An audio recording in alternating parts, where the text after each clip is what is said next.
चरण स्पर्श, बाकी सब कुछ सादर जय में।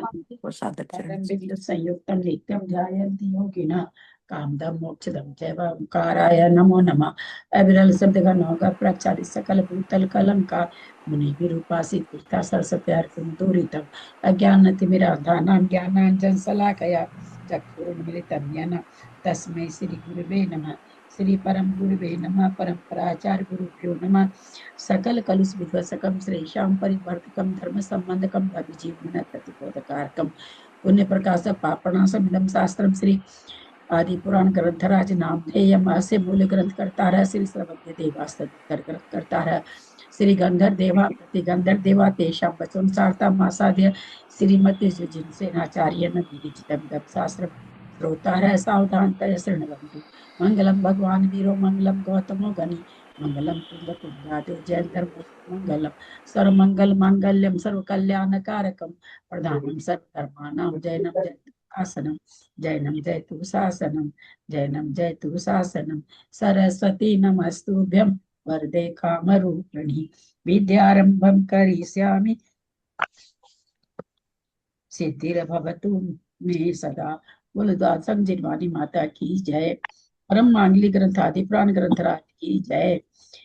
जिनसेन आचार्य की जय। पन्नालाल जी साहित्यकार की जय। अढ़ाई दीप में विराजमान सभी आचार्य उपाध्याय सर्व साधु के चरणों में नमोस्तु नमोस्तु नमोस्तु। सभी आरिका माता जी के चरणों में बंदा में बंदा में बंदा में। सभी छुल्लक छुल्लिकाए के चरणों में इच्छा में इच्छा में इच्छा में। सभी प्रतिमाधारी के चरणों में ग्रुप में विराजमान प्रतिमाधारी के चरणों में वंदना वंदना वंदना। पूज्यजनों का सादर चरण स्पर्श। सभी से सादर जय जिन। श्रीमते सकल ज्ञान साम्राज्य पद्मी से धर्म चक्र वृत्ति भर्तृ नमः संसार भीम से। बोला आदिनाथ भगवान की जय। भाई साहब आ गए हैं। राजेंद्र भाई साहब जय जिनेन्द्र, आप शुरू करें। हाँ जी, बोलो आदिनाथ भगवान की जय। सभी प्रतिमा धारियों को प्रणाम, दीदी को प्रणाम, सभी श्रोताओं को जय जिनेन्द्र। आज 42वां पर्व का हम रिवीजन करने जा रहे हैं। इसमें इसके पहले ब्राह्मणों को बहुत सारगर्भित उपदेश दिया था, ये हम लोगों ने सुना था भरत जी ने। अब वे छात्र धर्म का उपदेश देते हैं इस पर्व के माध्यम से। इसमें ये वर्णन आएगा कि वे उन क्षत्रियों को संबोधित करते हैं श्रेष्ठ महात्माओं। श्रेष्ठ महात्माओं, आप लोगों को आदि ब्रह्मा भगवान ऋषभदेव ने दुखी प्रजा की रक्षा करने में नियुक्त किया है। कि भगवान ने क्षत्रिय धर्म की स्थापना की थी, भगवान आदिनाथ ने, तो क्षत्रियों को दुखी प्रजा की रक्षा करने का भैया जी आवाज ही नहीं आ रही है। आ रही है आवाज? अगर आवाज नहीं आती ना तो और कोई भी बोलता है, इसका मतलब आपका अपना फोन में कुछ ये है। वो कल्पना दीदी के कुछ नेट में हाँ आपके पास प्रॉब्लम रहती है, हमको लगता है। और आज मैंने गलती से 28 तारीख यानी 29 तारीख लिख दिया था, वो भी टाइप मिस्टेक सुधारा है। आज 28 तारीख को परीक्षा होगी, तो ये 29 तारीख की है। हाँ, आज 28 है। आज 28 नहीं 29 है आज तो शायद। 28 है। मैंने गलती से 29 लिख दिया था उसको। हाँ, आज 28 है। हाँ, आजकल हम वो रिकॉर्डिंग भेजते हैं, इतनी उसमें गलतियां मेरे से हो रही है। तारीख वारीख चीजें क्या हाँ, बताए। तारीख का तो बड़ा गलती होती दीदी, याद ही नहीं रहता क्या तारीख है क्या बात। थोड़ी सी तिथि वगैरह तो फिर याद रहती है, मंदिर में हाँ, रोज फिर याद बोलते हैं रहती तो। है, तारीख नहीं याद तारीख रहती। बहुत गलती होने लगी आजकल तो। जिसमें जब टाइप करती हूँ उसमें भेजती हूँ तो मोबाइल में देखती हुई ऐसे करके देख लेती हूँ 27 लिख देती हूँ 28। बहुत गलती हो रही है। तारीख की गलती हमारी भी बहुत होती है भाई। तो दुखी प्रजा की रक्षा करने में नियुक्त आप लोगों का धर्म 5 प्रकार का भगवान ने कहा है। ऐसा भरत महाराज उपदेश दे रहे हैं कि क्षत्रियों का 5 प्रकार का धर्म है। उसे सुनकर आप लोग प्रजा के हित की में करने में लीन रहो। ये क्या 5 प्रकार का धर्म है क्षत्रियों का? न कुल का पालन करना पहला धर्म है, बुद्धि का पालन करना दूसरा, अपनी रक्षा करना ये तीसरा धर्म, और प्रजा की रक्षा करना चौथा, और समंजस पना ये 5 प्रकार के भेद का क्षत्रियों का धर्म है, जिसमें अपनी रक्षा करना भी महत्वपूर्ण है कि अपनी रक्षा नहीं करेंगे तो प्रजा की कैसे करेंगे। तो अपनी रक्षा करना, प्रजा की रक्षा करना और सामंजस्य बना, उनमें से कुल आमनाई की रक्षा करना और कुल के योग्य आचरण की रक्षा करना, ये कुल पालन कहलाता है। क्षत्रियों का कुल आमनाई कैसा है, ये प्रश्न उठता है। ये भरत जी बता रहे हैं कि भगवान ऋषभदेव ने क्षत्र पूर्वक ही इस सृष्टि की रचना की है, अर्थात सबसे पहले भगवान ने क्षत्रिय वर्ण की रचना की है। जिन 3 वर्णों की रचना की थी, क्षत्रिय, वैश्य और शूद्र, तो क्षत्रिय वर्ण की सबसे पहले रचना की थी भगवान ने। और अब भगवान का परिचय यहाँ पर दे रहे हैं कि भगवान ऋषभदेव कैसे हैं। न जिन्होंने पहले भाव में अतिशय श्रेष्ठ रत्नत्रय की आराधना कर, भगवान ने अपने पूर्व भाव में रत्नत्रय की आराधना करके तीर्थंकर पद प्राप्त करने वाली 16 भावनाओं का चिंतन करके स्वर्गलोक के सबसे ऊपर निवास किया था, अर्थात सर्वार्थ सिद्धि में निवास किया था, सबसे ऊपर जो है स्थान, और वहां से चय कर भगवान इस भारतवर्ष में अवतीर्ण हुए हैं। जिसमें धर्म तीर्थ की प्रवृत्ति करनी है, ऐसे इस भारतवर्ष में सर्वार्थ सिद्धि से अवतार लेकर उन्होंने क्षत्रियों की सृष्टि प्रवृत्त की है।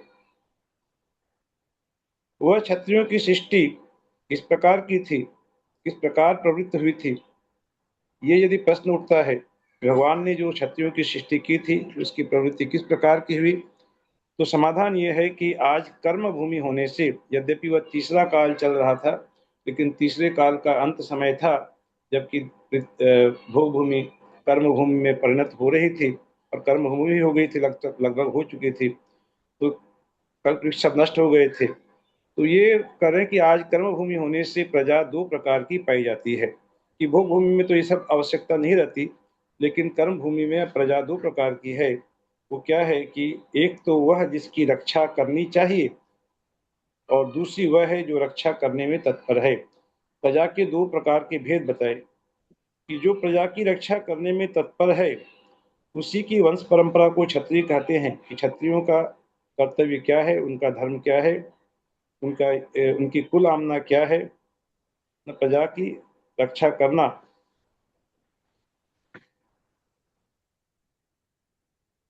प्रजा के लिए न्यायपूर्वक वृत्ति रखना ही उनका योग्य आचरण है। धर्म का उल्लंघन न कर। अब यहाँ पर धर्म की बहुत सुंदर व्याख्या की गई है, धन की व्याख्या की गई है, पेज नंबर 332 में है कि धन किस प्रकार, पहले सबसे पहले करें धन का कमाना, लेकिन शर्त क्या है, धर्म का उल्लंघन न कर, कि जो भी धन की को हम कमाएं, क्षत्रिय जो धन अर्जन करें, वह धर्म का उल्लंघन नहीं होना चाहिए, उसमें धर्म पूर्वक धन का कमाना। उसके बाद दूसरा कमाए हुए धन की रक्षा करना, फिर तीसरा है उस धन को बढ़ाना, और फिर चौथा बताया कि योग्य पात्र में दान देना, कि उस धन को बढ़ा बढ़ा कर तिजोरी में या जमीन में गाड़ के नहीं रखना, बल्कि योग्य पात्र में दान देना, ये क्षत्रियों का न्याय कहलाता है। इस जैन धर्म के अनुसार प्रवृत्ति करना संसार में सबसे उत्तम न्याय माना गया है। भगवान श्री जिनेन्द्र देव से उत्पन्न होकर तीर्थंकरों को उत्पन्न कराने वाला जो रत्नत्रय है, वही क्षत्रियों की योनि है। अब ये रत्नत्रय को यहाँ महिमा मंडित किया गया कि ये क्षत्रियों की योनि बताया इसे, कि जो भगवान जिनेन्द्र देव से उत्पन्न होकर ये तीर्थंकरों को उत्पन्न कराने वाला रत्नत्रय है, वह रत्नत्रय ही क्षत्रियों की योनि है। यही कारण है कि क्षत्रिय लोग अयोनिज कहलाते हैं, बिना योनि के उत्पन्न हुए कहलाते हैं, रत्नत्रय ही उनकी योनि है। इसलिए बड़े बड़े वंशों में उत्पन्न हुए राजा लोग लोकोत्तम पुरुष माने गए हैं। ये लोग स्वयं धर्म मार्ग में स्थित रहते हैं तथा अन्य लोगों को भी स्थित रखते हैं। ये राजा की विशेषता कि स्वयं भी धर्म मार्ग में राजा न्याय पूर्वक धर्म के पूर्वक न्याय करते हैं और बाकी लोगों को भी इस धर्म में स्थित करते हैं। ये राजा का लक्षण है। उन क्षत्रियों को अपने वंश की, ऐसा जो ये उनका वंश है क्षत्रियों का, इस वंश की बड़े प्रयत्न के साथ रक्षा करनी चाहिए। वह वंश की रक्षा किस प्रकार होनी चाहिए, ये भरत जी आगे कहते हैं कि बड़े बड़े वंशों में उत्पन्न होने से क्षत्रिय लोग स्वयं बड़प्पन में स्थिर हैं, क्योंकि वे बड़े बड़े उच्च कुल में वंश में उत्पन्न हुए हैं।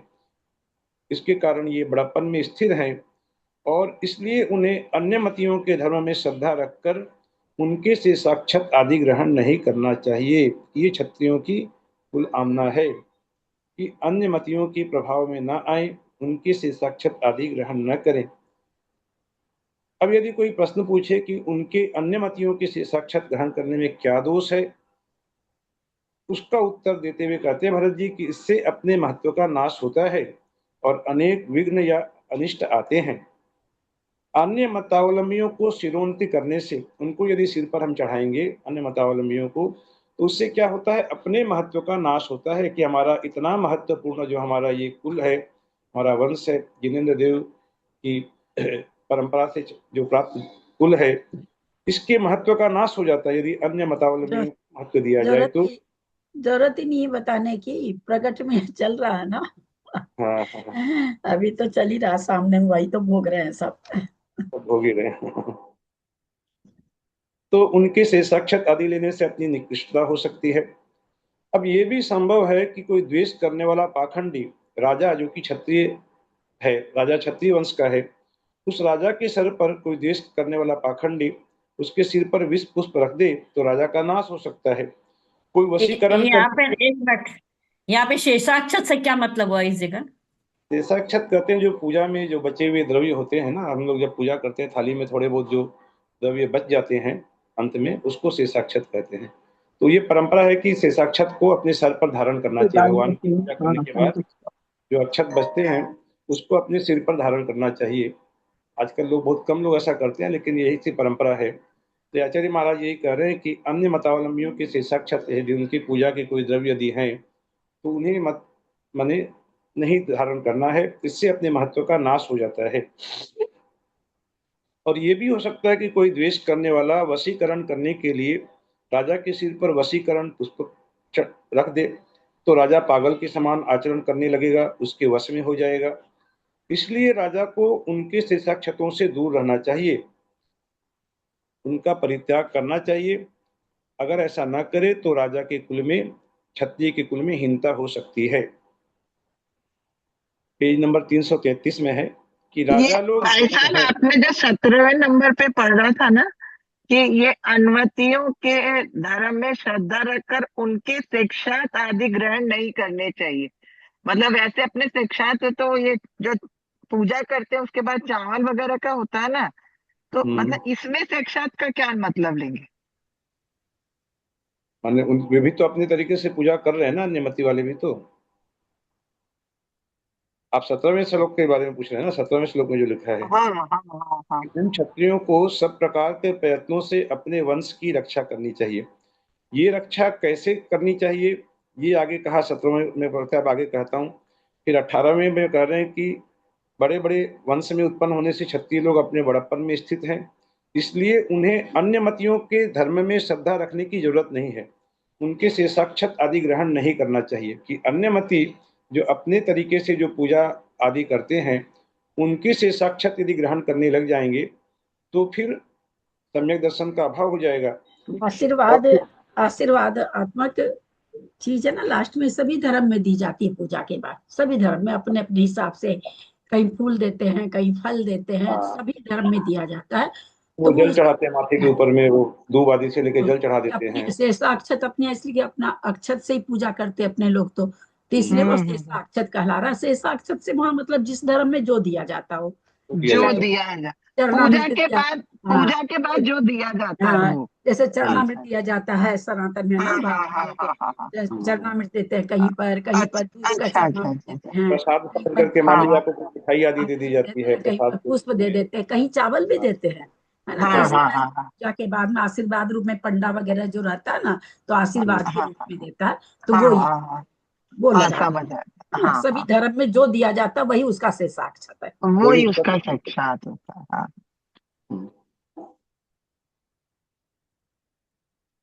तो अब ये यहाँ पर देखिए 24वें श्लोक में एक बहुत अच्छी लाइन लिखी कि राजा लोग जैन हैं।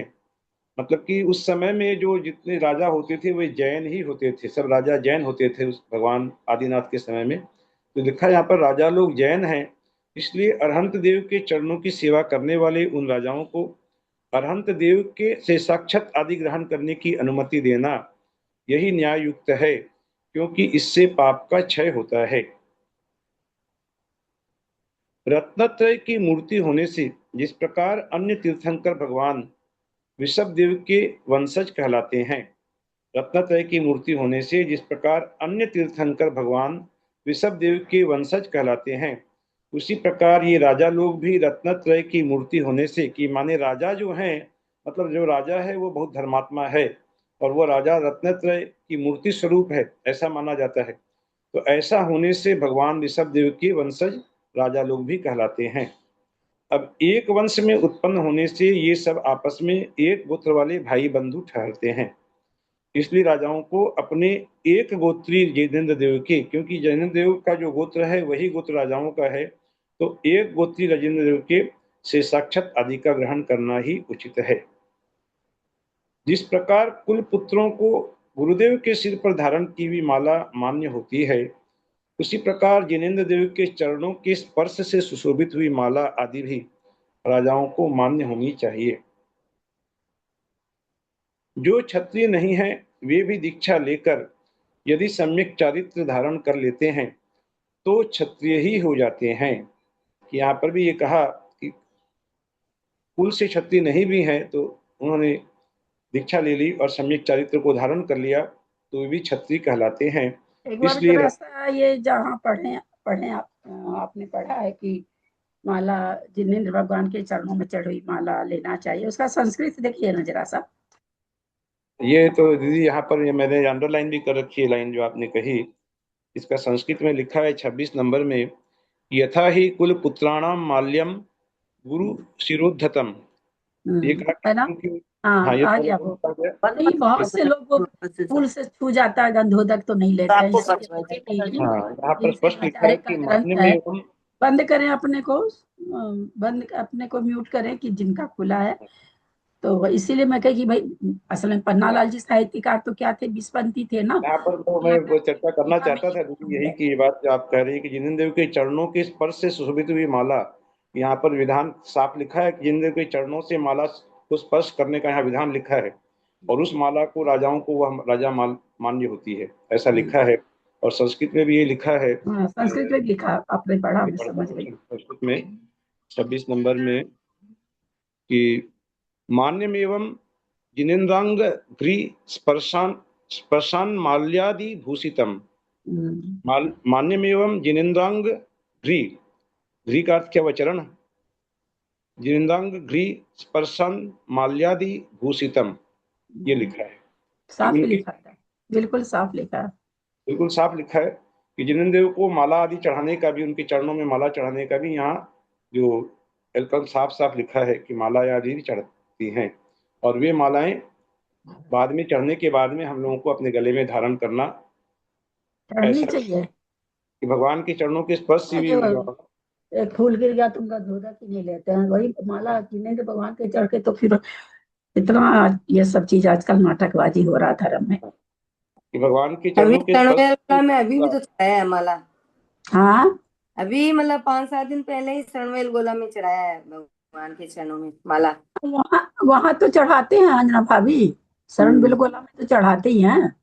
वहाँ तो चढ़ता ही है, वहाँ तो अपने साउथ में मोटा मोटी सभी जगह चढ़ता है, लेकिन अपने लोग ये देखते हैं वो उसमें फूल रहता है गंधोदक, तो लोग नहीं लेते हैं, उसका अपमान वहाँ हमारे भाव बदल जाते हैं कि भूल चढ़ा दिया भगवान को, तो ये सब तो मैंने सोचना गलत है। वो भगवान का गंधोदक में अगर फूल से दे रहे हैं तो हम नहीं लेंगे। पता नहीं, राम जाने हम लोग क्या कर रहे हैं, भगवान जाने क्या सही क्या गलत। और वो माला को अपने गले में धारण करने का भी लिखा कि भगवान के चरण के स्पर्श की माला पवित्र हो जाती है, उससे अपने राजाओं को मान्य होनी चाहिए वैसी माला। तो चैताली में तो फूल चढ़ाना ही मना करते हैं।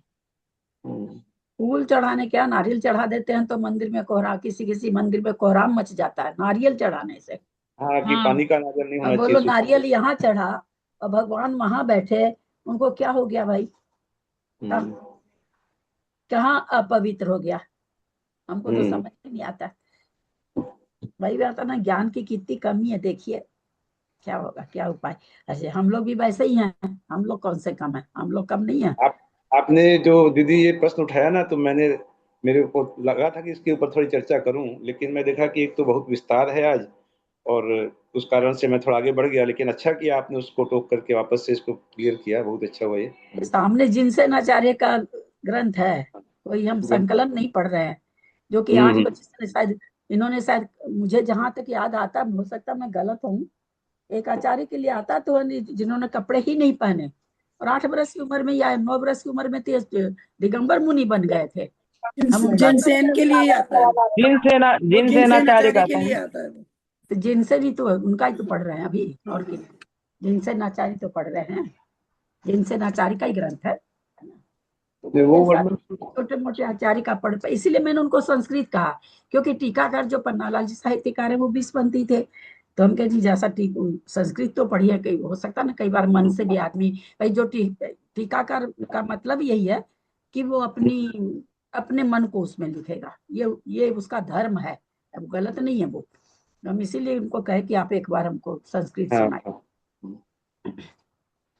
हमने पता नहीं, मैं तो बहुत किंग कर्तव्य विमूढ़ हूँ भाई की, एक ही मंदिर में देखते रहते, मुझे समझ में नहीं आता, मैं तो लेती हूँ, दूसरा कोई नहीं लेता तो मैं कंफ्यूज हो जाती हूँ वहां पर कि मुझे लेना चाहिए कि नहीं है गंधोदक, क्या करना चाहिए। मैं रोज डेली ये मेरे मन में एक बार आता है, पंडित जी आते हैं, हम लोग के माथे पर मंत्र पढ़ के गंधोदक छींटते हैं, मैं ये बस अपन माथे पर तो अपन दोनों लेते, कोई एक आध है, वो कन्नड़ वाले दो थे, बाकी तो कोई लेता भी तो हाथ में लेता, और कोई लेते ही नहीं, बिल्कुल लेते ही नहीं, उनके पास जी पंडित जाते भी नहीं है, जब पता चल गया नहीं लेते तो क्यों जाएंगे।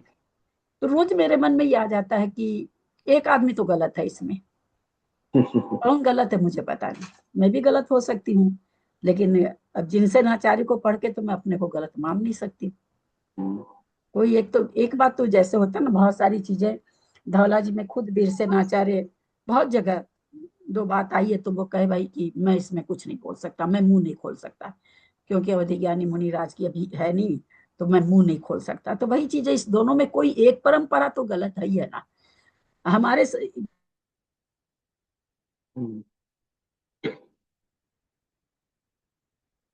शास्त्र में जो लिखा हुआ है वही प्रमाण है। तो और मतलब जिनसे, मतलब सारे पुराणों में जिनसे नाचार्य का ग्रंथ सबसे प्राचीन है, सबसे पहला है, और 24 भगवान का इसमें वर्णन है। तब फिर शंका उठ जाती कि पता नहीं, हम लोग उसमें पढ़े हैं अभी जीव कांड में, जो जीव कांड की क्लास अटेंड करते हैं हम लोग, सब हम लोगों ने सबने देखा कि जब सूत्र मिल जाए उसके बाद भी हमारे गुरु ने ये कहा है, उस बात को अगर हम मान के, गुरु ने क्यों कहा था, उनको ज्ञान की कमी थी या हम गलत समझ ली थी, वो अलग व्याख्यान है, वो यहाँ पर नहीं किया जा रहा है। लेकिन हमको जो हमारे मान्यता थी, और हमको सूत्र अगर मिल जाए, वहां सूत्र ही लिखा हुआ है, और उसके बाद अगर हम नहीं मानते हैं तो हम उस समय से मिथ्या दृष्टि हो जाते हैं। सही बात है। तो बहुत बहुत ही भयावह स्थिति हो रखी है धर्म में, हम्म। बहुत भयावह। तो आगे लिखा है कि राजा लोगों को अपनी कुल की रक्षा करने में सदा यत्न करते रहना चाहिए। यहाँ पर ये उनके कुल की रक्षा करने का धर्म है राजा का, कि भाई अपने जो जिनेंद्र देव का जो कथन है उसी पर दृढ़ रहना, उसी मत में दृढ़ रहना, ये मुख्य रूप से यहाँ बताया कि ये उनके कुल की रक्षा का पालन करना, यहाँ पर ये वर्णन आया। इस प्रकार क्षत्रियों का कुल अनुपालन नाम का पहला धर्म कह चुके हैं। अब दूसरा बुद्धि की रक्षा करना, अब क्षत्रिय का दूसरा धर्म है बुद्धि की रक्षा करना। इसका वर्णन कहते हैं कि बुद्धि है क्या, इसकी परिभाषा बताते हैं कि इस लोक तथा परलोक संबंधी पदार्थों के हित अहित का ज्ञान होना बुद्धि कहलाती है, कि किसमें हमारा हित है किसमें अहित है, इसका जो ज्ञान है ये बुद्धि है, इसका नाम है बुद्धि। उस बुद्धि का पालन किस प्रकार हो सकता है, यदि ये जानना चाहो तो उसका उत्तर है कि अविद्या का नाश करने से ही उसका पालन होता है, कि बुद्धि का पालन अविद्या का नाश करने से ही होता है। अब अविद्या क्या है, अविद्या किसे कहते हैं, ये आगे बता रहे हैं कि मिथ्या ज्ञान को अविद्या कहते हैं, और अतत्वों में तत्व बुद्धि होना, उसमें तत्व बुद्धि लगाना, यही मिथ्या ज्ञान कहलाता है। तो मिथ्या ज्ञान को नाश करना यही विद्या है। इसी का नाम विद्या कहा कि इससे बुद्धि का पालन होता है, कि मिथ्या ज्ञान का नाश करना। जो अरहंत देव का कहा हुआ हो वही तत्व हो सकता है, और अरहंत भी वही हो सकता है जो ज्ञानावरण, दर्शनावरण, मोहनीय और अंतराय कर्म का क्षय कर चुका हो। उसे ही हम अरिहंत मानते हैं, वही अरिहंत है। इसलिए अपने मन का मल दूर करने के लिए अरहंत देव के मत का अभ्यास करना चाहिए, जिससे कि हमारे मन का जो मल है वह धीरे धीरे कम होते हुए एक दिन नष्ट हो जाए। ये अभ्यास करने की बात यहाँ कही कि हमें अरहंत देव के मत का अभ्यास करना चाहिए। जो क्षत्रिय तीर्थ उत्पन्न कर परमर्षि हो गए हैं, वे अपने महात्म्य के योग से महादेव कहलाते हैं। बड़े बड़े वंशों में उत्पन्न हुए जो राजा लोग भगवान ऋषभदेव के चारित्र में स्थिर रहते हैं, वे बड़े बड़े राजा भी महात्म्य के योग से महादेव इस प्रसिद्धि को प्राप्त हुए हैं।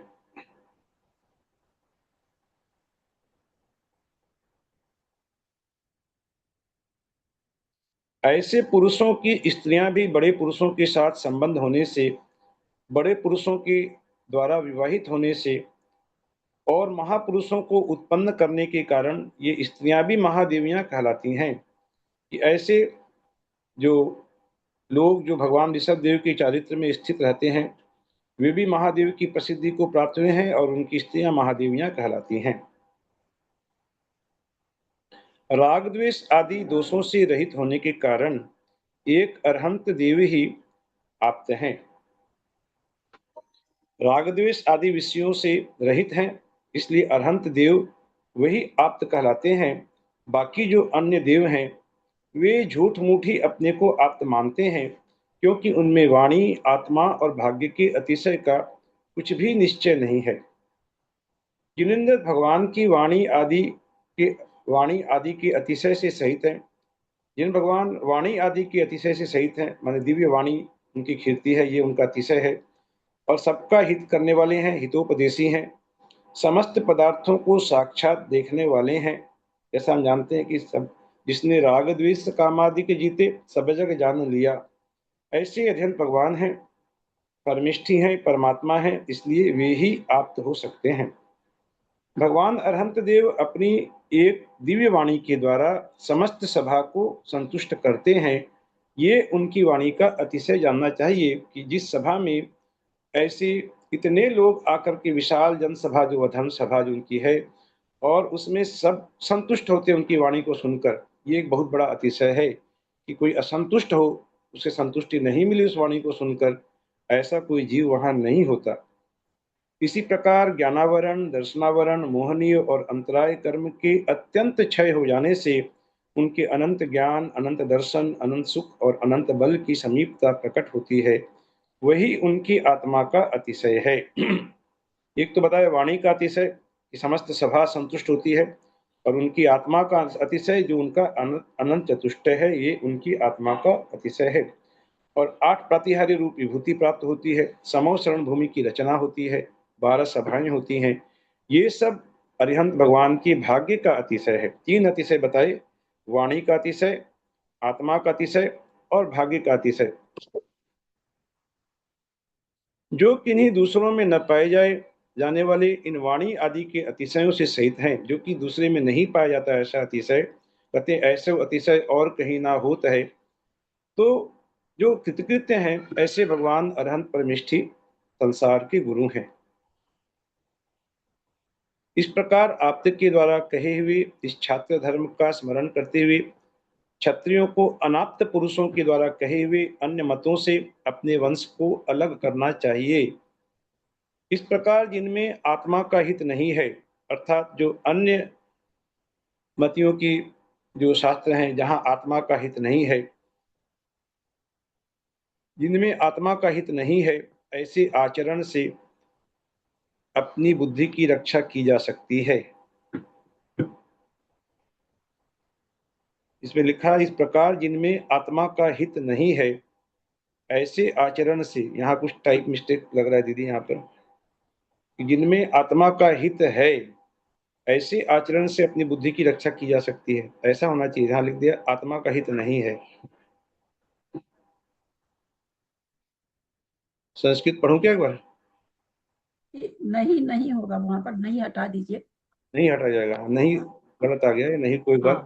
हटा देते हैं। जिसमें आत्मा का हित है, ऐसे आचरण से बुद्धि की रक्षा की जा सकती है, और बुद्धि की रक्षा से ही क्षत्रिय अखंड पृथ्वी की रक्षा कर सकता है, क्योंकि जो उसके ऊपर दायित्व है पृथ्वी की रक्षा करना क्षत्रिय के ऊपर, वह अपनी बुद्धि की रक्षा करेगा तभी वह यह काम कर सकता है। और ऊपर जो पदार्थ का स्वरूप कहा है उसी को फिर प्रकट करने की इच्छा से यहाँ पर भरत जी 3 उदाहरण कहते हैं क्रम से, कि जो पदार्थ का स्वरूप हम समझें 3 उदाहरणों से, कि वे है कि अपना पुरुषार्थ प्रकट करने के लिए पहला पुरुष का दृष्टांत है, दूसरा निगल अर्थात बीड़ी का दृष्टांत है, और तीसरा संसारी जीवों का दृष्टांत है। अब इसको थोड़ा यहाँ विस्तार से वर्णन किया है इन तीनों दृष्टांतों को, कि जिस उदाहरण से मुक्त और कर्मबंध सहित जीवों के मोक्ष और बंध दोनों अवस्थाओं का समर्थन किया जाए, उसे पुरुष का दृष्टांत जानना चाहिए, कि मुक्त है और कर्मबंध सहित भी जीव है, मुक्त जीव भी है और कर्मबंध भी सहित जीव है। ये दोनों अवस्थाओं का जहां समर्थन किया जाए उसे पुरुष का दृष्टांत या उदाहरण मानना चाहिए।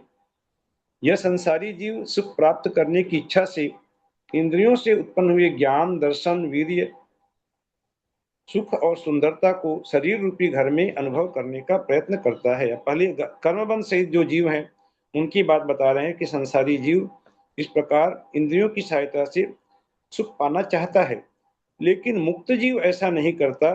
वह तो ऊपर कहे हुए अतीन्द्रिय गुणों से, जो इंद्रियों से परे हैं, उन गुणों से अपने स्वाधीन हुए परम सुख का निरंतर अनुभव करता रहता है।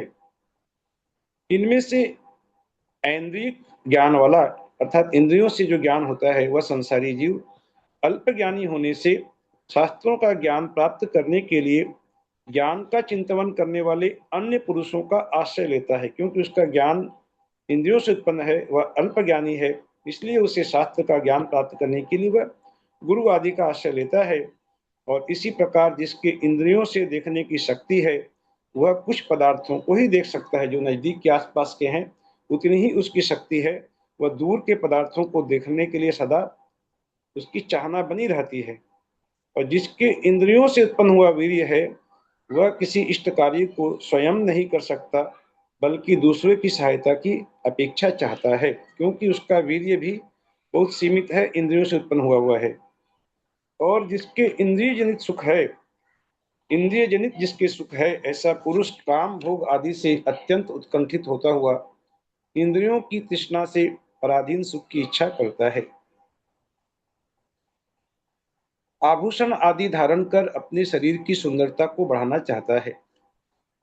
जन्म मरण आदि अनेक दोषों को देखता हुआ शरीर से दुखी हुआ कोई विचारवान पुरुष, अब इनमें कोई विचारवान पुरुष निकल जाते हैं जो कि जन्म मरण आदि के दोषों को देख रहे हैं, शरीर से दुखी हुए हैं, और उसे छोड़ने की इच्छा से तप करने का प्रयास करता है वह, तब वह इंद्रियों के निवास स्वरूप शरीर को, उससे संबंध रखने वाले सुख और आयु को भी स्वीकार करता है, और अंत में उसे नष्ट होता हुआ देखकर दूसरे ऐन्द्रियक निवास की इच्छा करता है।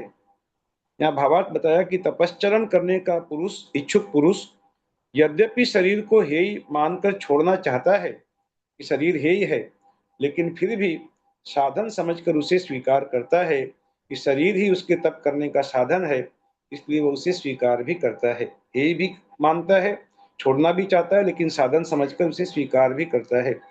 और जब तक इष्ट मोक्ष की प्राप्ति नहीं हो जाती, तब तक वह प्रथम शरीर के जर्जर होने पर द्वितीय शरीर की इच्छा भी करता रहता है। लेकिन अब जो मुक्त जीव हैं, जिनके अतीन्द्रिय ज्ञान, अतीन्द्रिय दर्शन, अतीन्द्रिय बल और अतीन्द्रिय सुख की संतान हैं, जो अपने आत्मस्वरूप शरीर, आवास तथा सुंदरता आदि से सहित हैं, उसके ऊपर कहे हुए दोषों का स्पर्श भी नहीं होता है, कि जो दोष ऊपर बता चुके हैं उसका स्पर्श भी उन्मुक्त जीवों के नहीं होता। इसलिए जिनके अतीन्द्रिय ज्ञान, वीर्य और सुख की संतान है, उसे ही आप्त जानना चाहिए और बाकी सबको अनाप्त समझना चाहिए।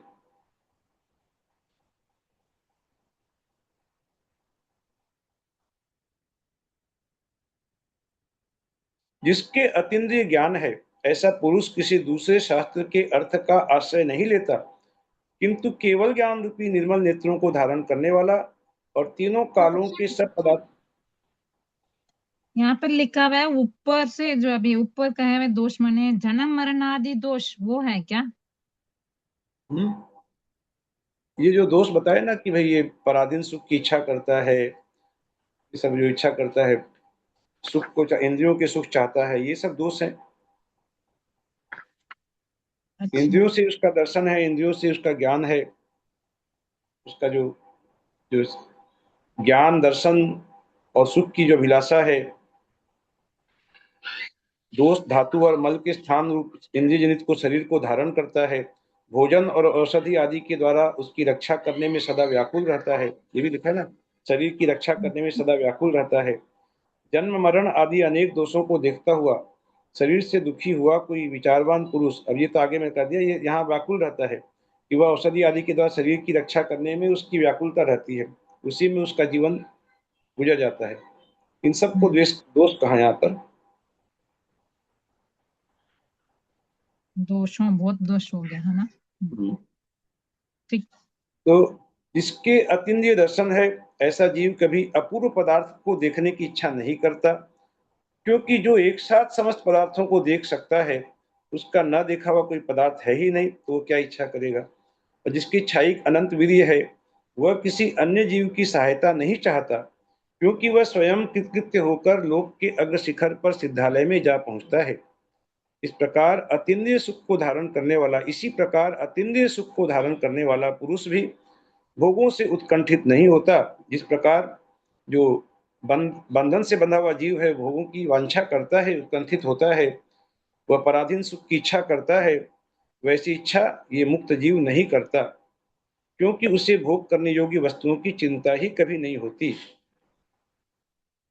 जिसे अतीन्द्रिय सौंदर्य प्राप्त हुआ है, वह कभी भी स्नान आदि क्रियाओं की इच्छा नहीं करता, क्योंकि बहिरंग और अंतरंग मल का क्षय हो जाने से वह स्वयं स्नातक कहलाता है।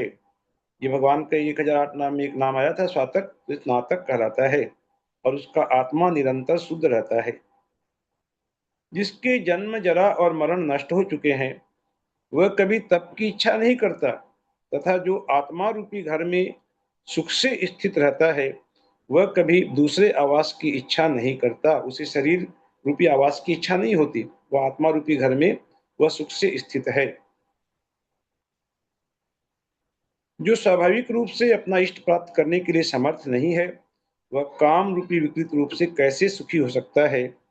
यह पुरुष का उदाहरण यहाँ पर कहा। इस प्रकार से दो मुक्त जीवों का और बंधे हुए जीवों का यहाँ पर उदाहरण देकर पुरुष का उदाहरण दिया। अब आगे निगल का उदाहरण देते हैं। निगल अर्थात बीड़ी में बंधा हुआ जीव। जो बीड़ी में बंधा हुआ जीव अपने इष्ट स्थान पर जाने के लिए समर्थ नहीं होता, क्योंकि वह बीड़ी में बंधा हुआ, किसी के हाथ पांव में साकल से बांध देंगे तो वह नहीं चाहते हुए भी वह नहीं चाह सकता कि वह दरवाजे से बाहर भी निकलना है तो वह नहीं निकल सकता। उसी प्रकार जो कर्म रूप से बंधन से बंधा हुआ जो प्राणी है, वह अपने इष्ट स्थान पर नहीं पहुंच सकता। जिस प्रकार बीड़ी से बंधा हुआ तथा बीड़ी से छुटा हुआ पुरुष एक ही माना जाता है, कि जीव तो एक ही है, वह बंधा हुआ था और अभी बीड़ी से छूटा हुआ है, पुरुष वही है, एक ही माना जाता है। उसी प्रकार कर्म से बंधा हुआ तथा कर्म से छूटा हुआ पुरुष भी एक ही माना जाता है। यह निगल का उदाहरण है। इस एक प्रकार क्वेश्चन और पूछ रही हूँ। यहाँ पे बताए हैं अभी, कर्म रूप बंधन से बंधा हुआ जीव भी अपने इष्ट स्थान पर नहीं पहुंच सकता। इष्ट स्थान उसके लिए कौन सा हुई? मोक्ष हो गया उसका स्थान, तो मोक्ष में हाँ, नहीं पहुंच मोक्ष सकता, क्योंकि कर्म, नहीं। क्योंकि मोक्ष से वो कर्म रूपी बंधन से बंधा हाँ, हुआ है।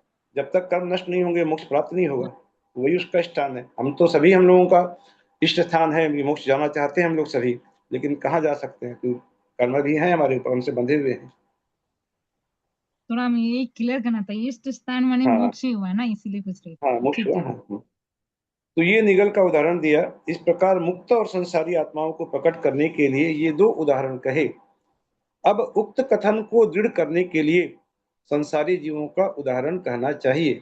कि संसारी जीवों का उदाहरण क्या है, कि संसारी जीवों को लेकर उनकी परतंत्रता का कथन करना है, उनकी उसी परतंत्रता के उपदेश में मुक्त जीवों की स्वतंत्रता का उदाहरण हो जाता है। कि संसारी जीवों की परतंत्रता का वर्णन करने से मुक्त जीवों की स्वतंत्रता का वर्णन अपने आप हो जाता है, क्योंकि परतंत्रता का अभाव होना ही मुक्त जीवों की स्वतंत्रता है।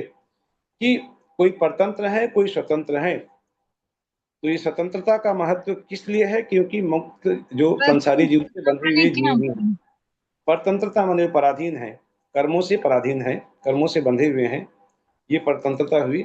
और स्वतंत्रता माने जो स्वतंत्र हो चुके हैं, स्वाधीन हो गए हैं, ये मुक्त जीव हैं। अरहंत देव के मत में संसारी का उदाहरण वही माना गया है जिसमें मुक्त जीवों की स्वतंत्रता प्रकट हो सके। इसी उदाहरण को स्पष्ट करते हैं कि संसार में यह जीव किसी प्रकार स्वतंत्र नहीं है, क्योंकि कर्मबंध के वश होने से यह जीव अन्य के आश्रित होकर जीवित रहता है। यह जीव की परतंत्रता है। इसी प्रकार सुख दुख आदि की वेदनाओं को सहने में इस पुरुष में चंचलता भी होती है। कि जब सुख होता है तब भी हमारा चित्त चंचल होता है, और जब दुख होता है हम आर्त विलाप आदि करते हैं, आर्तनाद करते हैं, यह भी चंचलता है। और इस जीव को जो ताड़ना तथा अनिष्ट वचन की प्राप्ति होती है वह इसकी बाध्यता है। कि इस जीव को ताड़ित किया जाता है, अनिष्ट वचन भी सुनने पड़ते हैं, ये सब उसकी बाध्यता है संसारी जीव की। और इंद्रियों से उत्पन्न होने वाला जो ज्ञान है इसका, यह क्षय होने वाला है, इसलिए यह अंत सहित है, यह अनंत ज्ञान नहीं है। और दर्शन भी इंद्रियों से चूंकि उत्पन्न होता है, इसलिए दर्शन भी अंत सहित है। और इस संसारी जीव का वीर्य भी वैसा ही है, अर्थात वीर्य भी जो है अंत सहित है। इसके शरीर का बल बहुत ही थोड़ा है। इंद्रियों से उत्पन्न होने वाले इसका सुख भी प्रायः ऐसा ही है, तथा कर्मों के अंशों से जो कलंकित हो रहा है वही इसका मैलापन है। कि कर्मों के अंशों से कलंकित हो रहा है, वो संसारी जीव का मैलापन बता दिया। मुदगर आदि के प्रहार से इसका शरीर विदीर्ण हो जाता है, इसलिए इसमें भेदत्व भी है, अर्थात इसे भेदा भी जा सकता है संसारी जीव को। और इसकी जो अवस्था कम होती जाती है वही इसका बुढ़ापा है। और जो प्राणों का परित्याग होता है वही इस संसारी जीव की मृत्यु होती है। कि जब आयु कर्म पूरा होकर प्राण त्याग देता है वह उसकी मृत्यु है। यह जो परिमित शरीर में रुका है वह इसका प्रमेय पना है। और जो बालक होकर माता के पेट में दुख से रहता है वह इसका गर्भवास है।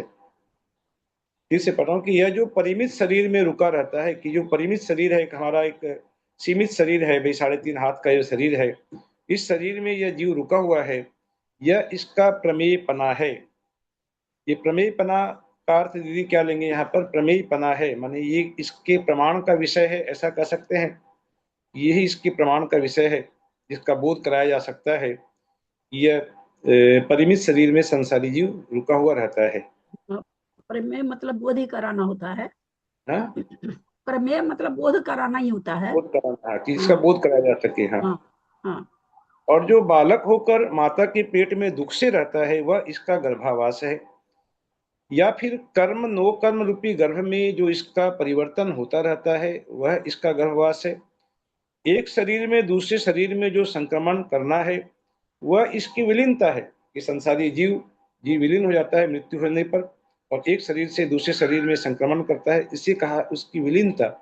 और क्रोध आदि से आक्रांत चित्त में जो क्षोभ उत्पन्न होता है वह इसका क्षुभितपना है।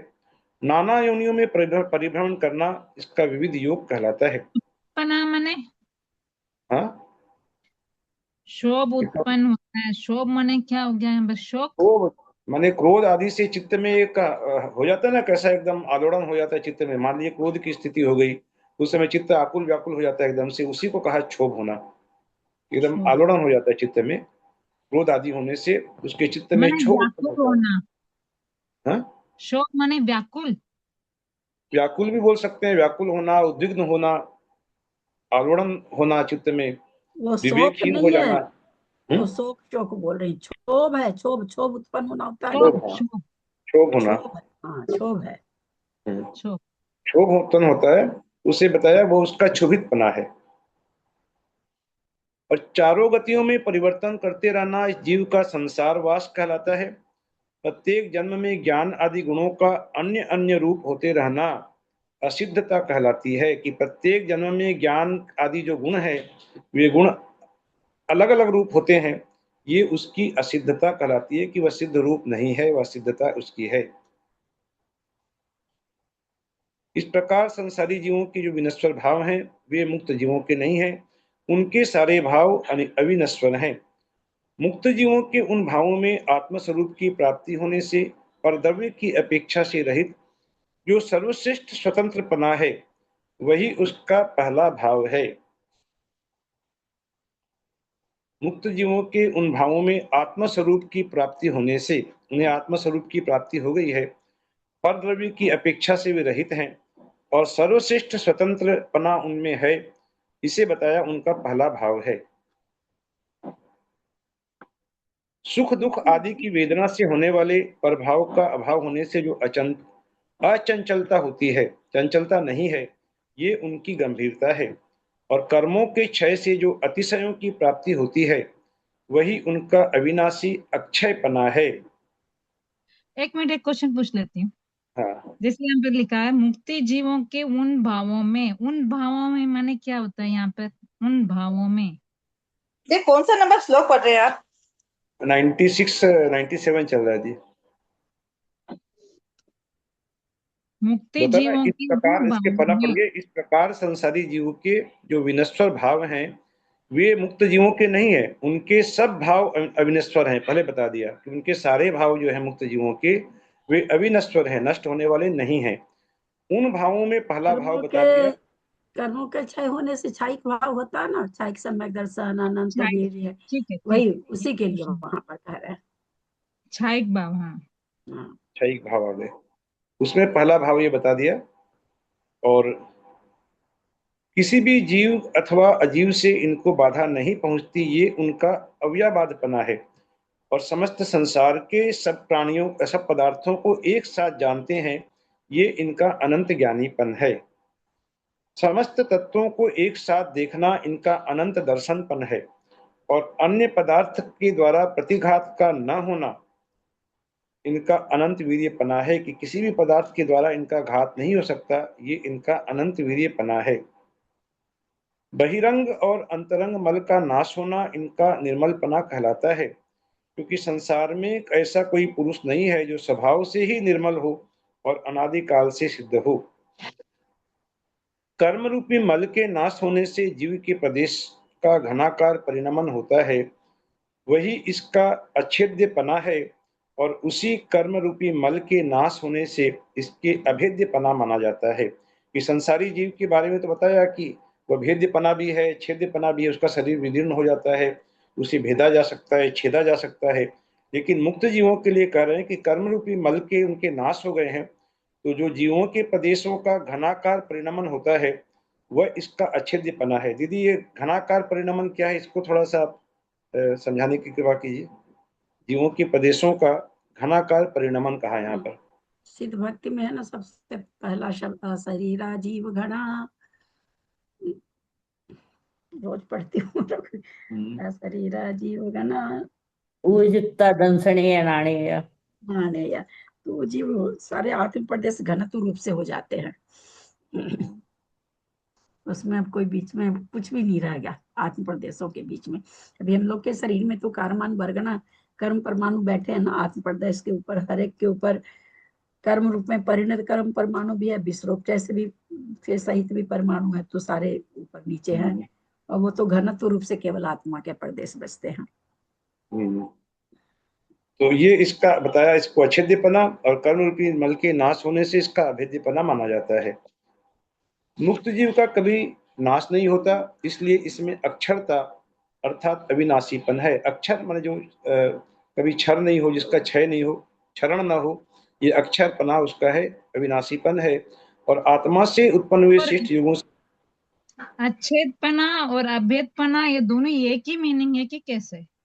अच्छेद्यपना माने छेदा नहीं जा सकता, अभेद्यपना माने भेदा नहीं जा सकता है। छेदन भेदन आदिनाथ भगवान की पूजा में आता है ना, छेदन भेदन त्रास, ऐसा पढ़ते हैं कि कभी छेदा गया, कभी भेदा गया, चारों गति के दुख का वर्णन पढ़ते हैं तब। तो लेकिन छेदा वो गया माने जैसे अभी घोड़ा का मतलब क्या बोलते हैं, वो और छेदते हैं, नाम मतलब छेद दिया उसको, छेद के उसमें वो बना दिया उसमें वो। भेदन माने तोड़ना हो गया ना, भेद भेद कर देना। अच्छेदन माने छेद उदाती मार मार करके छेदन छेदन टाइप से नाक कर कान दिया। आदि को छेद दिया जाना, ये सब। हाँ। भेदन मतलब भेद कर देना, ऐसा मारना कि हाथ पैर टूट जाना। माने ये दोनों चीज अलग अलग है ना, अच्छेदना, भेदना अच्छेदपना, भी, अभेदपना। हाँ, भेदने में अंग अलग नहीं हो रहा है, भेदन में अंग अलग भी हो सकता है। फिर अब ये भी बहिरंग, अलग हो गया, अक्षरता, अक्षरता भी क्या अलग हो गया। क्या चीज अभी? मतलब कभी शरण शरण अर्थात विनाश, मतलब नहीं होता है, अक्षरता और विनाशपना ये भी दूसरा चीज हो गया। मैंने 3 चीज बता दिए।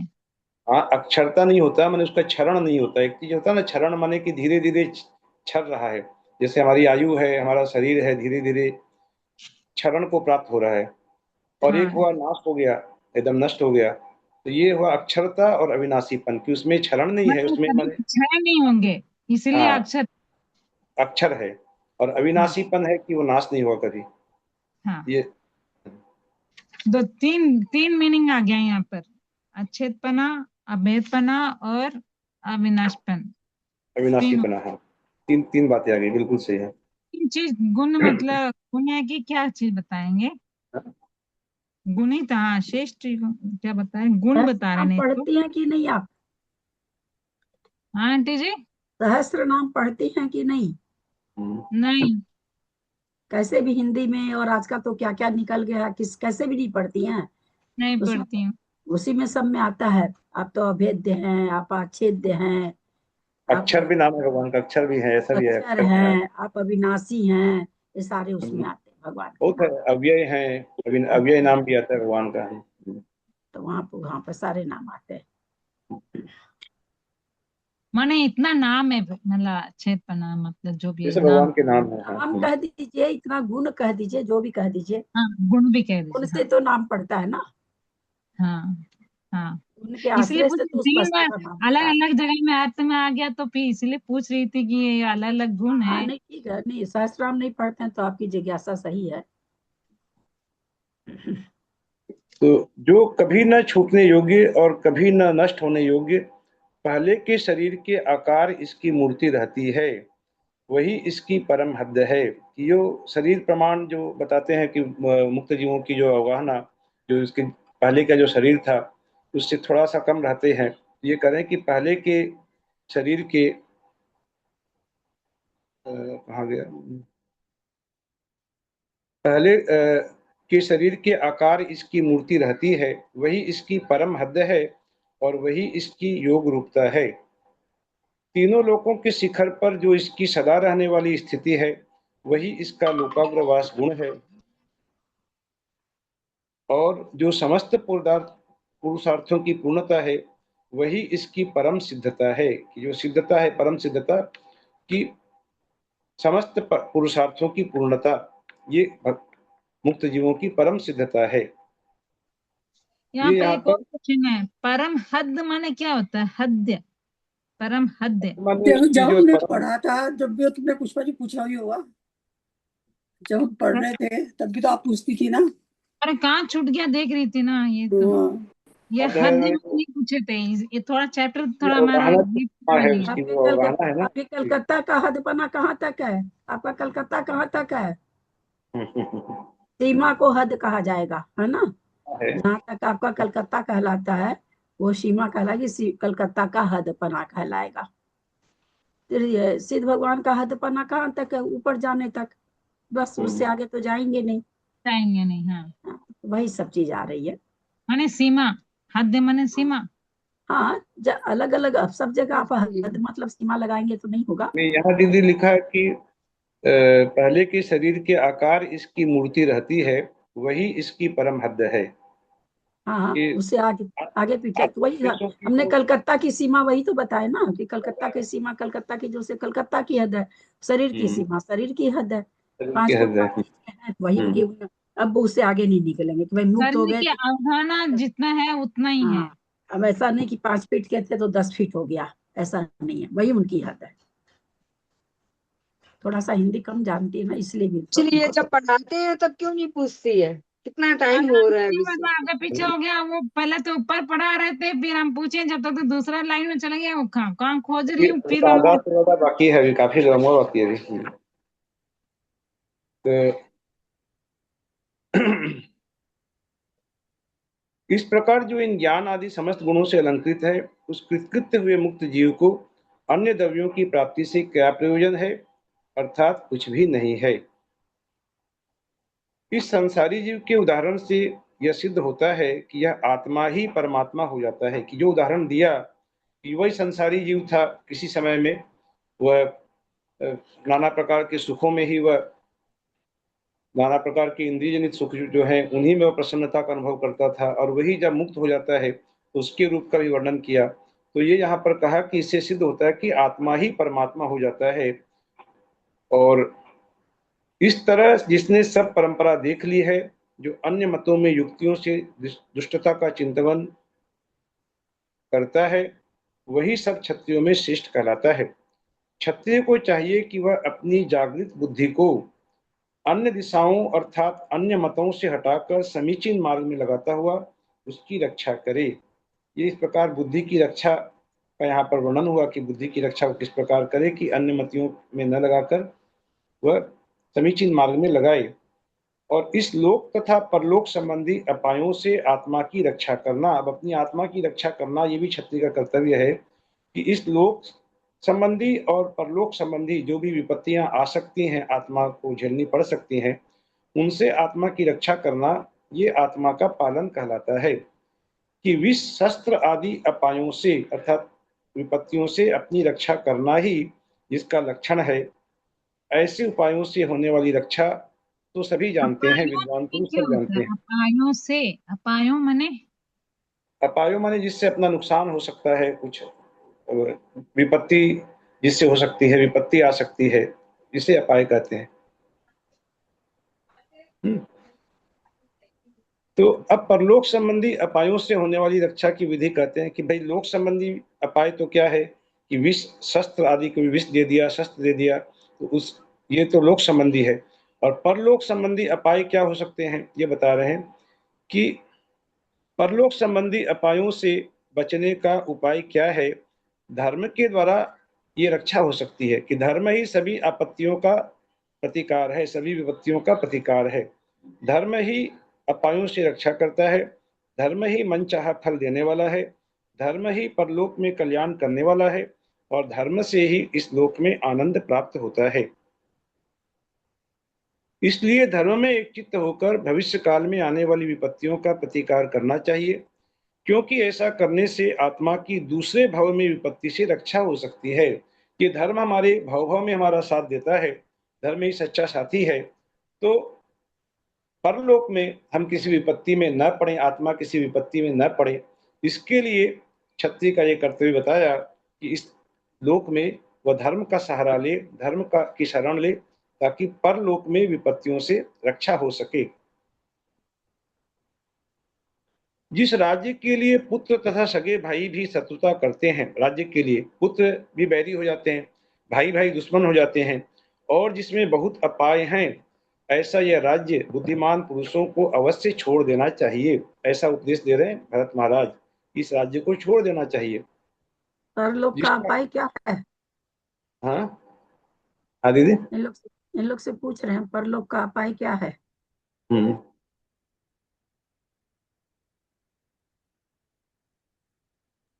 धर्म की रक्षा करना। नहीं, परलोक यह का उपाय उपाय है?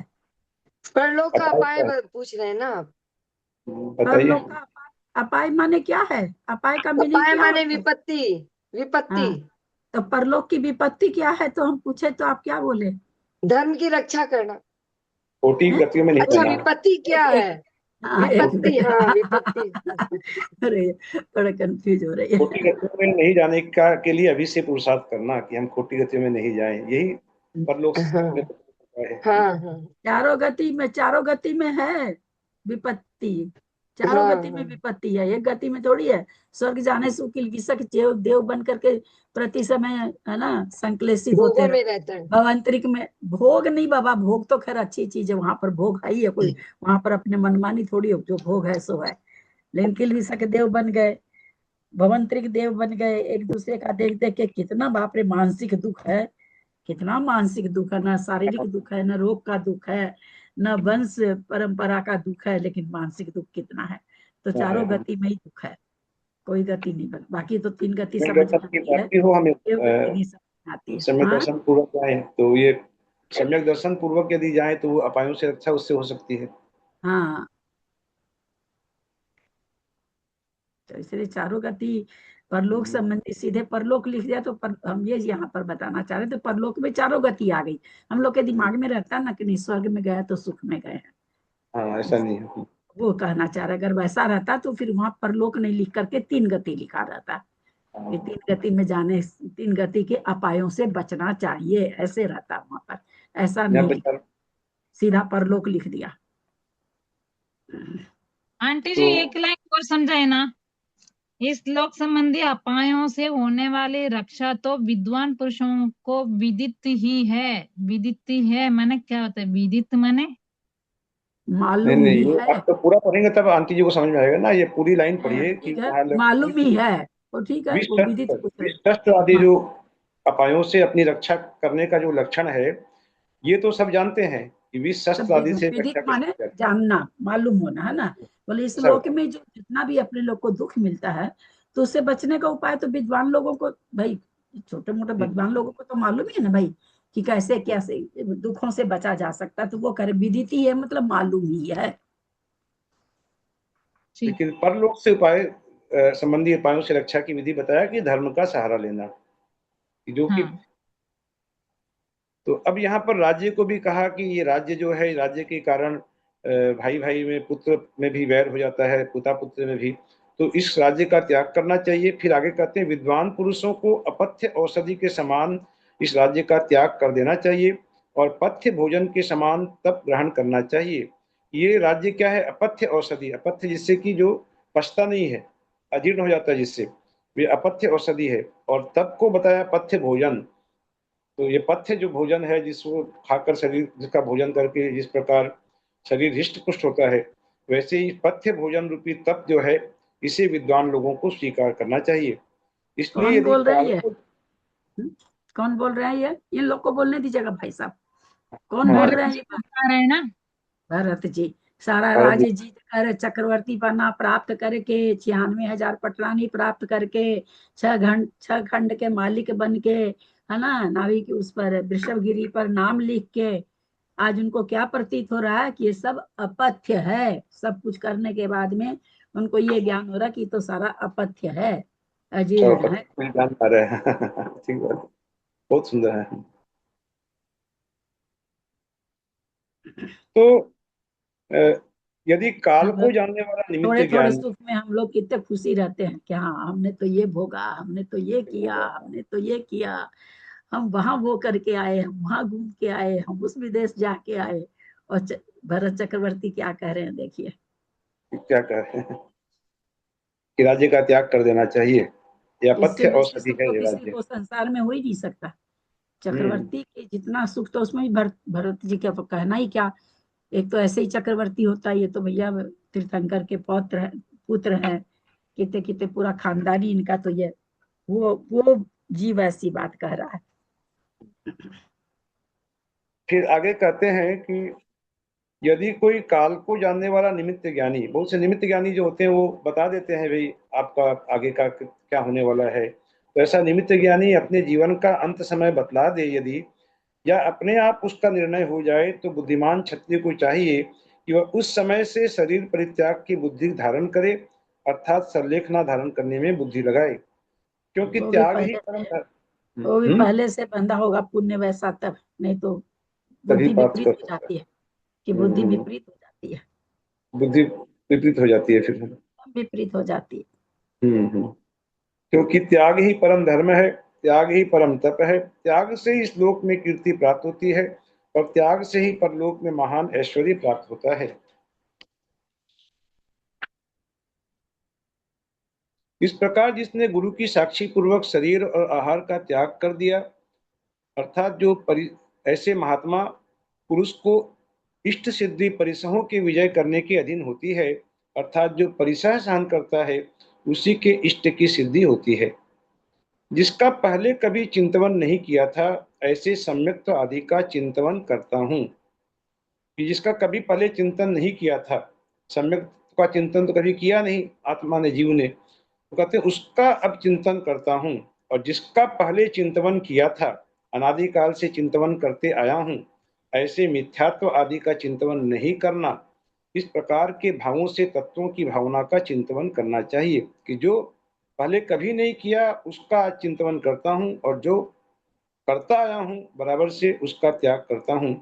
इस प्रकार तत्वों की भावनाओं का चिंतन करना है। तत्वों की भावना माने क्या हुआ? तत्वों की भावनाओं का चिंतन करना।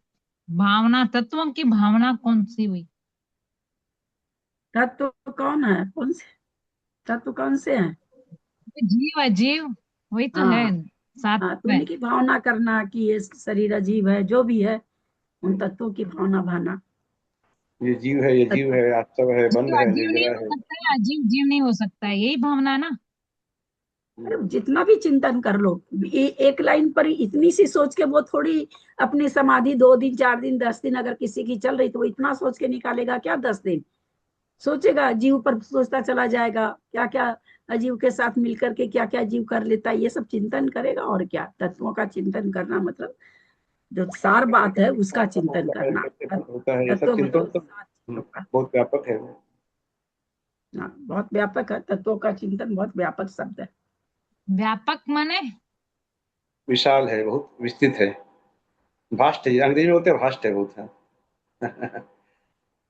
तो आत्मा के स्वरूप को न जानने वाला जो क्षत्रिय अपनी आत्मा की रक्षा नहीं करता है, उसकी विष शस्त्र आदि से अवश्य ही अपमृत्यु होती है। इसलिए आत्मा के स्वरूप को जानना क्षत्रिय के लिए बहुत आवश्यक है, ताकि वह अपनी आत्मा की रक्षा कर सके। इस प्रकार जिसने आत्मा की रक्षा की है, ऐसे राजा को प्रजा का पालन करने में प्रयत्न करना चाहिए, क्योंकि यह राजा का मौलिक गुण है। आगे पेज नंबर 343 में अब इसके बाद कहा कि उस प्रजा का किस प्रकार पालन करना चाहिए। अब पूछा जाता कि प्रजा का पालन करना है राजा को, तो किस प्रकार पालन करना चाहिए। यदि आप ये जानना चाहते हैं तो ग्वालियर का उदाहरण बताया भरत जी ने कि ग्वाला जो है, ग्वाले का अनेक दृष्टांत लेकर बताया कि ग्वाला जिस प्रकार अपने गोवंश की रक्षा करता है, उसी प्रकार राजा को अपनी प्रजा की रक्षा करना। ये अभी बहुत विस्तृत है और समय तो हो गया है, फिर भी मैं जो मैंने अंडरलाइन कर रखा है बस उसी को लेता हूँ ताकि अभी 5 मिनट में हो जाए। तो ये किस प्रकार रक्षा करना चाहिए, तो बताते हैं कि गायों की एक तो बताया कि आलस्य रहित होकर बड़े प्रयत्न से जिस प्रकार गाय की रक्षा करता है, उसी प्रकार राजा को बड़े प्रयत्न से अपनी प्रजा की रक्षा करना। फिर ग्वाला जिस प्रकार अंग छेदन आदि कठोर दंड नहीं देता गायों को और उसकी रक्षा करता है, उसी प्रकार राजा को अपनी प्रजा की रक्षा करनी चाहिए कि कठोर दंड आदि नहीं देना चाहिए, ताकि प्रजा ज्यादा उद्विग्न न हो। जिस प्रकार अपने आश्रित गायों की रक्षा करने के लिए ग्वाला प्रयत्न करता है, उसी प्रकार राजा को भी चाहिए कि वह अपनी सेना में घायल हुए योद्धा को उत्तम वैद्य से औषधि रूप संपदा दिलाकर उसकी विपत्ति का प्रतिकार करे, उसकी रक्षा करे। कि अब युद्ध लड़ रहा है सैनिक राजा की तरफ से, अब वह घायल हो गया तो राजा को उससे कोई प्रयोजन ही नहीं है, ऐसा नहीं होना चाहिए। उसकी उस घायल अवस्था का योग्य यथा योग्य चिकित्सा करना ये राजा का कर्तव्य है। ये श्लोक नंबर 148 में मैंने पढ़ा। अब आगे श्लोक नंबर 153-54 में बताते हैं। 148 फिर से बता दीजिए ना। इसमें 148 बताते हैं कि जिस प्रकार ग्वाला अपने आश्रित गायों की रक्षा का प्रयत्न करता है, ग्वाले की जो आश्रित जो गायें हैं उनकी वह रक्षा करता है, उसी प्रकार राजा का कर्तव्य है कि वह सेना में घायल हुए योद्धा को उत्तम वैद्य से उसकी औषधि आदि दिलाए और उसकी उस विपत्ति का प्रतिकार करे, उसकी रक्षा करे। ये यहाँ पर ग्वाले से द्वारा उपमा देते हुए कहा। अब 153-54 में बता रहे हैं कि गायों के समूह को कोई कीड़ा काट लेता है, तो जिस प्रकार ग्वाला योग्य औषधि देकर उसका प्रतिकार करता है, उसी प्रकार राजा को भी चाहिए कि वह अपने सेवक को दरिद्र या खेद खिन्न जानकर, अब ये राजा का कर्तव्य है कि वह सबकी जानकारी रखे कि कोई दरिद्रता से यदि विपन्न हो गया है तो उसके चित्त को संतुष्ट करे, क्योंकि राजा सबका पालक होता है। तो ये राजा का यहाँ कर्तव्य बता दिया।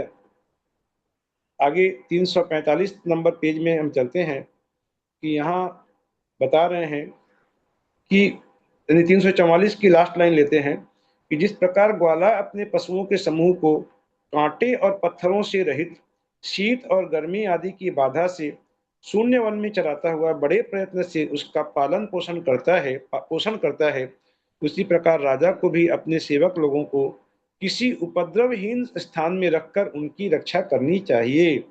कौन सा यदि श्लोक राजा, हुआ? हाँ, इसका मतलब श्लोक नंबर श्लोक नंबर 161-62। 61।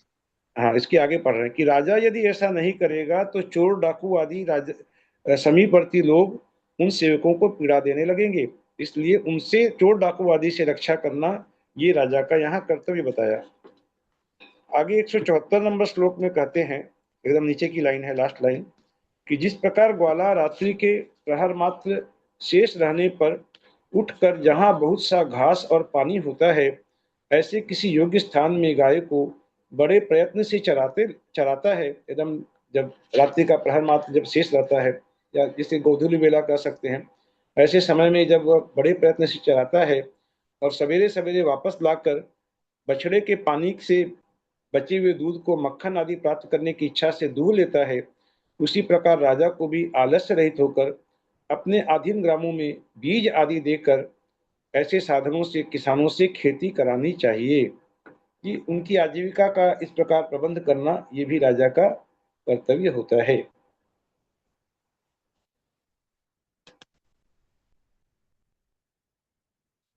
पेज नंबर 347 का लास्ट पैरा पढ़ते हैं, आगे का 193 नंबर श्लोक से, कि जिस प्रकार ग्वाला आलस्य रहित होकर अपने गोधन की व्याघ्र चोर आदि उपद्रवों से रक्षा करता है, उसी प्रकार राजा को भी अपनी प्रजा की रक्षा करनी चाहिए। जिस प्रकार ग्वाला उन पशुओं को देखने की इच्छा से राजा के आने पर भेंट लेकर उसके पास जाता है और धन संपदा के द्वारा उसे संतुष्ट करता है, उसी प्रकार यदि कोई बलवान राजा अपने राज्य के सम्मुख आवे तो वृद्ध लोगों के साथ विचार कर उसे कुछ देकर उसके साथ संधि कर लेना चाहिए। यहाँ पर ये जो संधि गुण होता है राजा का, कि 6 गुण में गुण होता है संधि गुण, की जरूरत होते है तो संधि भी करनी चाहिए, समझौता भी करना चाहिए, जिससे कि व्यर्थ का खून खराबा ना हो और प्रजा सुरक्षित रहे। ये राजनीति का एक अंग है। तो ये यहाँ पर करें कि यदि कोई बहुत बलवान राजा समझ में आए तो वृद्ध लोगों के साथ अर्थात ज्ञानी लोगों के साथ विचार विमर्श करके उसके साथ संधि कर लेना, ये भी राज्य के हित में होता है। क्योंकि युद्ध बहुत से लोगों के विनाश का कारण है, उसमें बहुत सी हानियां होती हैं, युद्ध का भविष्य भी बहुत बुरा होता है। आज जो युद्ध हो रहा है, जिस प्रकार बारूद के ढेर पर सब बैठे हुए हैं, ये सब अभी ट्रम्प को समझाना चाहिए। समझाना चाहिए। तो क्या उसका भविष्य हो सकता है, हम सामने देख रहे हैं साक्षात कैसा अंधकारमय भविष्य नजर आता है। तो ये यहाँ आचार्य महाराज कहते हैं कि युद्ध में बहुत सी हानियां होती हैं, उसका भविष्य भी बुरा होता है, इसलिए कुछ दे लेकर बलवान शत्रु के साथ संधि कर लेना ये भी बुद्धिमानी है, ये भी ठीक है। इस प्रकार राजा को ग्वाला का दृष्टांत स्वीकार कर नीति मार्ग से प्रजा की पालन करने में प्रयत्न करना चाहिए, कि राजा ही प्रजा का जो है, जिसे कहते हैं छत्र है, प्रजा तो उसकी छत्र छाया में ही अपने आप को सुरक्षित महसूस करती है कि हमारा राजा इतना धर्मात्मा है तो हम बिल्कुल सुरक्षित हैं, उसे वह अभय दान मिलता है प्रजा को राजा के कारण। तो ये राजा का कर्तव्य जो ग्वाला का दृष्टांत देकर अनेक दृष्टांत बताए, जिसमें कुछ कुछ हमने दिए। अब इसके बाद आगे कहते हैं कि सामंजस्यत्व गुण ये क्या है, कि जो राजा निग्रह करने योग्य शत्रु अथवा पुत्र दोनों का निग्रह करता है, कि मतलब राजा के लिए कोई पक्षपात नहीं है, कि यदि अपना पुत्र है वह भी यदि गलत काम करता है तो उसे भी दंडित करना, उसे भी निग्रह करना, उसका कोई पक्षपात नहीं है। जो दुष्ट और मित्र सभी को निरपराध बनाने की इच्छा करता है और मध्यस्थ रहकर जो सब पर समान दृष्टि रखता है, वह उसका सामंजस्यत्व गुण कहलाता है। तथा प्रजा को विषम दृष्टि से नहीं देखना अर्थात सब पर समान दृष्टि रखना, ये राजा का सामंजस्यत्व गुण है।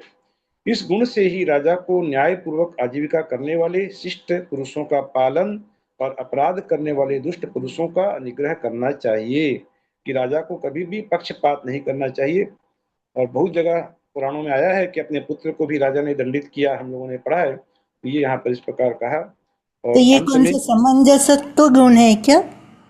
राजा का सामंजस्य गुण है, हाँ, कि समान दृष्टि से प्रजा का पालन करना।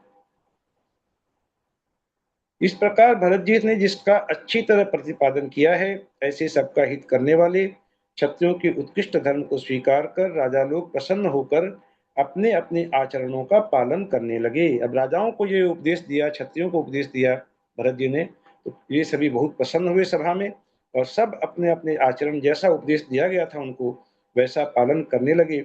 और उन राजाओं के योग अर्थात नवीन वस्तु की प्राप्ति तथा क्षेम अर्थात प्राप्त की हुई वस्तु की रक्षा, ये अब उसमें भी प्रवृत्त रहने लगे कि नवीन वस्तु की प्राप्ति करना है, ये उनका योग है, और जो वस्तु प्राप्त हो गई है उसकी रक्षा करना, ये उनका क्षेम है।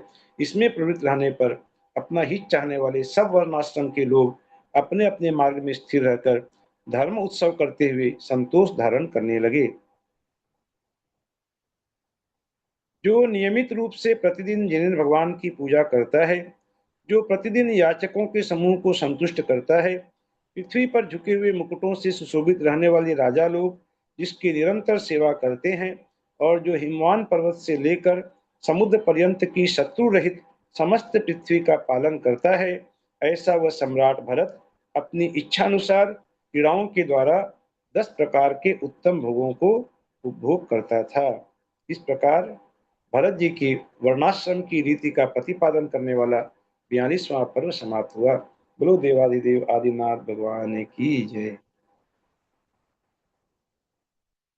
आज का एक जो पेपर की लिंक भेजने में थोड़ी सी लेट होगी, क्योंकि मैंने वो तैयारी नहीं की, मैं भूल गया था। तो तैयारी करने में 10-15 मिनट लगेगी, तो मैं भेज दूंगा इसको। तो समय 8:30 के बाद अभी मैं डॉक्टर के पास जाऊंगा, वहाँ बैठे फिर उसकी चैम्बर में बैठ के वहाँ से जो समय रहेगा उसमें ये कर लूंगा उस काम को। भैया जी एक निवेदन है ना कि 9 बजे के बाद डाल लिए ना आप। नहीं, ऐसा नहीं हो सकता दीदी, 9 बजे के बाद सबको असुविधा हो नहीं, जाएगी। आप पहले डालिए, 9 बजे बाद आप डाल दीजिए, 9 बजे बहुत नहीं, लेट हो जाती है। अभी मैं तुरंत जाकर के एक वहाँ मिनट आप कल्पना अपनी जी, सुविधा अनुसार डाल दीजिए। सरोज एक मिनट। हाँ। कल्पना जी, ग्रुप में सब तरह के लोग हैं ना, कोई 3 बजे उठने वाले भी हैं, 3:30 में उठने वाले हैं, 4 बजे उठने वाले हैं। तो आप ऐसा कभी मत कहा कीजिए कि 9 बजे भेजिए, 10 बजे भेजिए, लोगों को नींद आती है। नहीं, 8 बजे क्षमा करिए। अपनी सुविधा अनुसार भेज दीजिए, जल्दी भेज दीजिए। मैं 10 मिनट में भी पहुंच जाऊंगा डॉक्टर के चैम्बर में। वहां बाहर जो मेरे को वेट करना पड़ेगा उतनी देर में मैं अपना काम कर लूंगा। तो बस थोड़ा कैसे सा माँ कैसे आपकी? नहीं दीदी, ठीक नहीं है, माँ की ठीक नहीं है, नहीं है? बिल्कुल ठीक नहीं है, पूरे बिस्तर पर आ गई है, समस्या हो गई है कि वो बिस्तर पर है, वो अच्छा, चल फिर भी नहीं पा रही है। होश है? होश है, लेकिन वो माने उक्षुक बोल रही है, माने जो है होश माने क्या कि कुछ का कुछ बोलती है, वो जो हो जाता है ना बुढ़ापे में, वो ध्यान नहीं रहता क्या बोलना है क्या नहीं बोलना है, ऐसा कुछ है। ये हो सकता है ना, सोडियम का कमी होता है तभी तो होता है ऐसा। हाँ, सोडियम का कमी हो जाता है ना, जैसे हमारे घर में ठीक बात है। हाँ, तो और बहुत तरह की दवा चलती है, वो दवा के रिएक्शन से भी हो जाता है, तो वही सब समझने के लिए जा रहा हूँ डॉक्टर के पास अभी ना। खाना तो पीना? माँ को ले जाने की स्थिति नहीं है, बस जाके हालचाल बता के समझना है उसको। खाना पीना कैसा है? खाना पीना तो अभी तक कर रही है, ठीक है, कर रही है? अच्छा। कुछ कम हुआ है लेकिन कर रही है। लेकिन खड़ी होने में भी अब कठिनाई है, खड़ी नहीं हो पा रही है। अच्छा, कितने साल की हो गई? माँ 83-84 लगभग की है। हाँ, जिनवाणी स्तुति करते हैं। हाँ। यदर्थ मात्रा पदवाक्यहीनं मया प्रमादादि किंचनोक्तं तन्मे क्षमित्वा विदधातु देवी सरस्वती केवलबोधलब्धिं। बोधि समाधि परिणाम शुद्धि स्वात्मोपलब्धि शिव सौख्य सिद्धि। चिंतामणिं चिंतित वस्तुदाने तां वन्द्य मानस्य ममास्तु देवी। जावाणी के ज्ञान ते सूझे लोकालोक सोवाणी मस्तक नमो सदा देत हो धोक। हे जिनवाणी भारती तो ही जपो दिन रैन जो तेरा शरणागहि सो पावे सुख चैन। देव भजो अरहंत को, गुरु से हो निर्ग्रंथ, दया धर्म पालु सदा, यही मोक्ष का पन। गुरु दास संगवाणी माता की जय। कायोत्सर्गम करो में हम।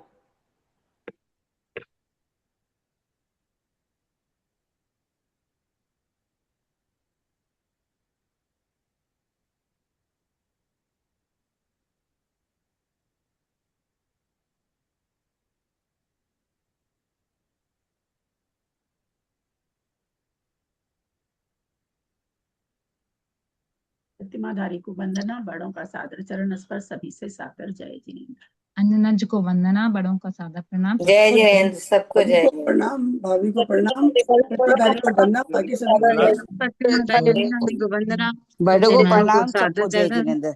सभी को सादर जय जिनेन्द्र। राजेंद्र भैया को जय जय, ललिता जी को जय जिनेन्द्र, दीदी को सबको जय प्रणाम, ललिता जिनेन्द्र। को सबको सादर जय वंदना, जिनेन्द्र। ललिता जी को प्रतिमाधारी को वंदना, अंजना बड़ों जी को प्रणाम, वंदना, सभी को सादर भाई जय साहब को जिनेन्द्र। सादर जय जिनेन्द्र, सबको जय जिनेन्द्र। बड़ों का प्रणाम, सभी को जय जिनेन्द्र। सभी को सादर जय जिनेन्द्र। दीदी को प्रणाम, सभी को सादर जय जिनेन्द्र।